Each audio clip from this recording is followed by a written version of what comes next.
Hello friends, this is Growl. In part 2 of my verse stacking video, I'm going to go over how I recommend setting up the verse build, including stat priority, azurite choices, talents, essences, and gameplay.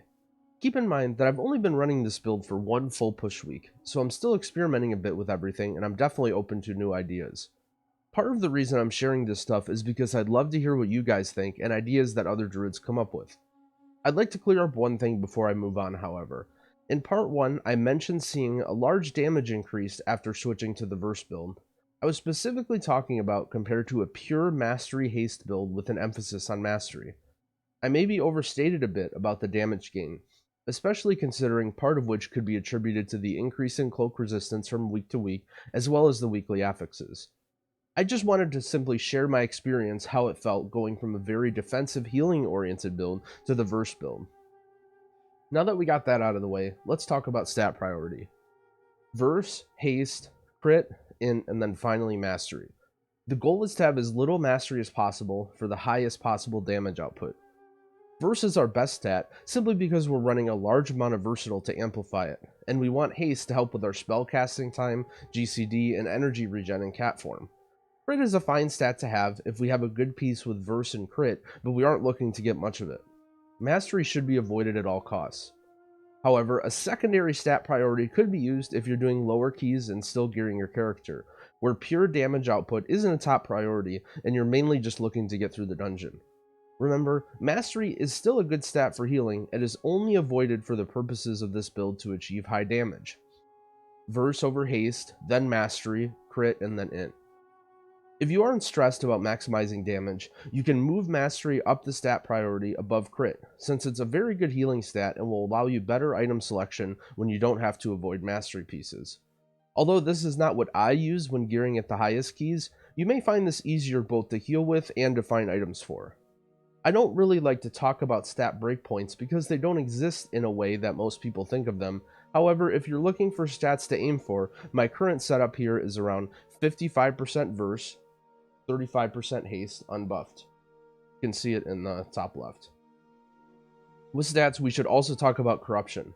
Without our corruption, it would be very difficult to heal considering our low mastery, so this part is important. You want to stack mostly versatile with a small amount of expedient. The exact amount depends on your gear setup and preference, but using 1 or 2 expedient seems like a safe bet to me. If all your pieces have haste and you're often using the Vita trinket, your expedience will go up in value. Right now, I'm using 2 pieces that don't have haste. I have boots with crit verse avoidance and an offhand with crit verse leech. And also I've been using Elkstone a bit more. So my sims are telling me that actually 0 or maybe 1 expedient is my sweet spot, but I've been rocking 2. I've been experimenting also with running over 40 corruption to get an additional 12% verse amp. This is completely optional, and if you don't feel comfortable with it in a key you're running, you can absolutely drop below 40. Especially as you're gearing, it probably isn't a good idea to be over 40, since your overall verse will be lower, and the gain you get from the extra verse amp will be lower as well. That being said, I've found very little risk in having this much corruption, because the verse damage reduction of both the corruption and the dungeon mechanics make me insanely durable. A few tips with dealing with the corruption: remember that you can shapeshift out of your corruption slow, so anytime you're in a dangerous situation, just shift into cat or bear form to remove the slow. Dealing with Thing from Beyond, I actually recommend not using your utility and just taking it to the face. You don't want to grief your team by throwing out random mass roots and typhoons and vortexes everywhere just trying to avoid a bit of damage. If it is coming to you in a super dangerous situation, that's when you want to use your cape.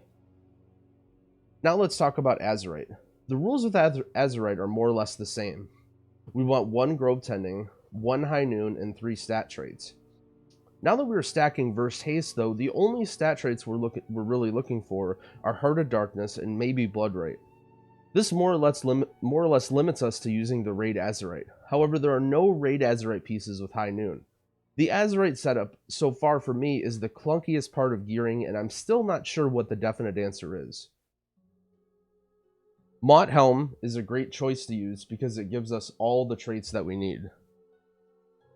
So right now I'm using Mott Helm with Grove Tending and Heart of Darkness, And then I've decided to just use the two 490 Azerites from Carapace and N'Zoth.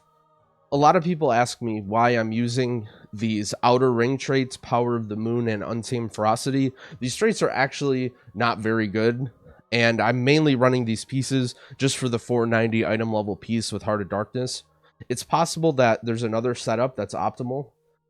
There are also the High Noon Bloodright shoulders. The only problem here is that they have mastery on them, so you end up losing a bit of damage from these, at least in single target. However, it might be better off for healing and an AoE to run these instead.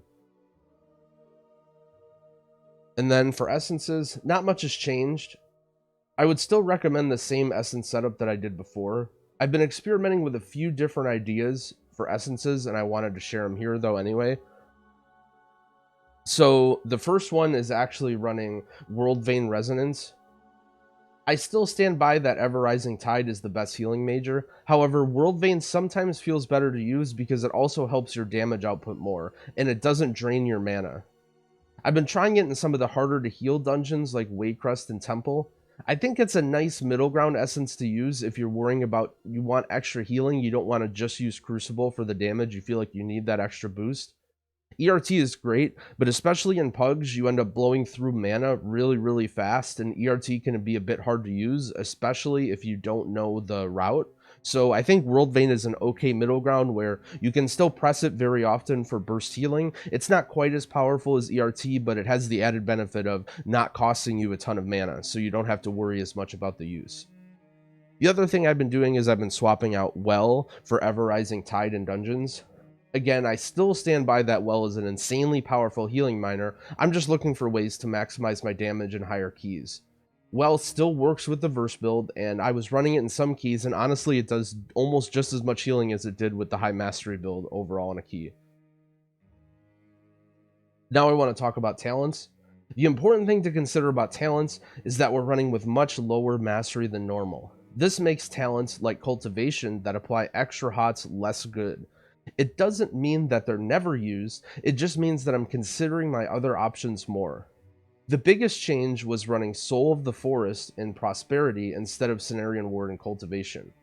Before, I would use Cenarian Ward and Cultivation as my default, and then switch to Soul Prosperity occasionally if I felt I needed the burst healing. Now with the Verstack build, it's actually the opposite. I'm using Soul Prosperity as a default and then switching to Cenarian Ward Cultivation if I feel I need the party healing. So far, I've been able to actually heal every dungeon with Soul Prosperity, but if you're having trouble group healing or single target healing over a long fight, then Cenarian Ward and Cultivation will win out. The other change I've been experimenting with is Stonebark. In general, Spring Blossoms is an amazingly strong talent, even at low mastery, and is helpful in nearly every situation. However, in dungeons where I don't feel any pressure for party healing, and I think it's mostly single target damage, like Shrine of the Storm or Siege of Borealis, I've been experimenting with Stonebark. This allows me to remove Efflow from the rotation in most packs and help me save mana and spell casts. I don't know if I would recommend this change to everyone. It definitely limits the healing that you can do and changes your rotation a little bit. I would only be using it if you're comfortable understanding the damage profiles that are coming to you in a key, and you can make good use of the reduced cooldown on Ironbark. As for trinkets, I've been using Mock Claw almost always and switching between the Alchemist Stone and the Vita.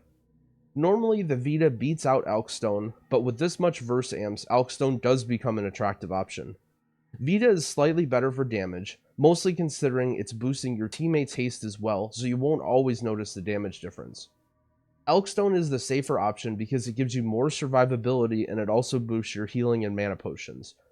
I don't think there's a clear answer between Elkstone and Vita. I think it mostly comes down to the situation and preference, but in general, Vita for higher damage, Elkstone for safety.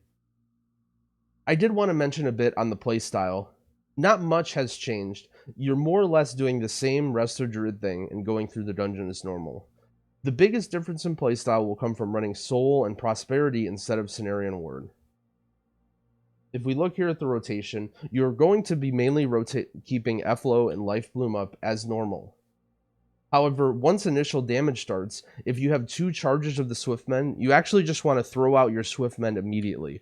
That way you can not worry about ramping up healing, and you can just throw out a heal and get right back to doing damage. Then, if more damage is coming, your next heal is going to be your empowered regrowth. That way you can do 2 really big burst heals without any need for ramp. Then, once you're only have down to 1 Swiftmen charge, that's when you want to go back to the normal rotation of making sure Rejuve is up and then throwing out some regrowths. Some people ask me too what they're supposed to use the Soul of the Forest charge on. In general, it is specific to the situation. That's part of the fun part about running Soul of the Forest, is you can always decide what you want to use it on. I would say most of the time it is used in this manner, where I throw out the Swiftmend for a heal, then I'll throw out the empowered regrowth next. But let's say I throw out the Swiftmend and I need to do group healing instead. That's when I can use my wild growth and get the empowered party healing. Let's say I throw out the Swiftmend and then everything's good, everyone's chilling, and I don't need any heal. That's where I'll throw a Rejuve on the tank, or maybe the DPS if you know he's a zoo animal and you think he's going to be taking more damage instead. But in general, my game plan is when I have 2 charges of Swiftmen, throw one out right away as a quick heal, but then save my second one in case of an emergency. And that basically wraps up everything I wanted to talk about with regarding the verse stack build. I've been getting some feedback that I shouldn't be recommending this build for lower keys, but I think it would still work well. If you've got a chance to try both builds, I'd love to hear your experience in the comments, if you think the verse build's been working well for you, or if you think that the haste mastery build is just much more reliable. Thanks for watching, and if you enjoyed this video, I'd appreciate it if you liked the video and subscribe to my channel. I'll be continuing to release high-level Mythic Plus healer content for BFA and into Shadowlands. Happy keying!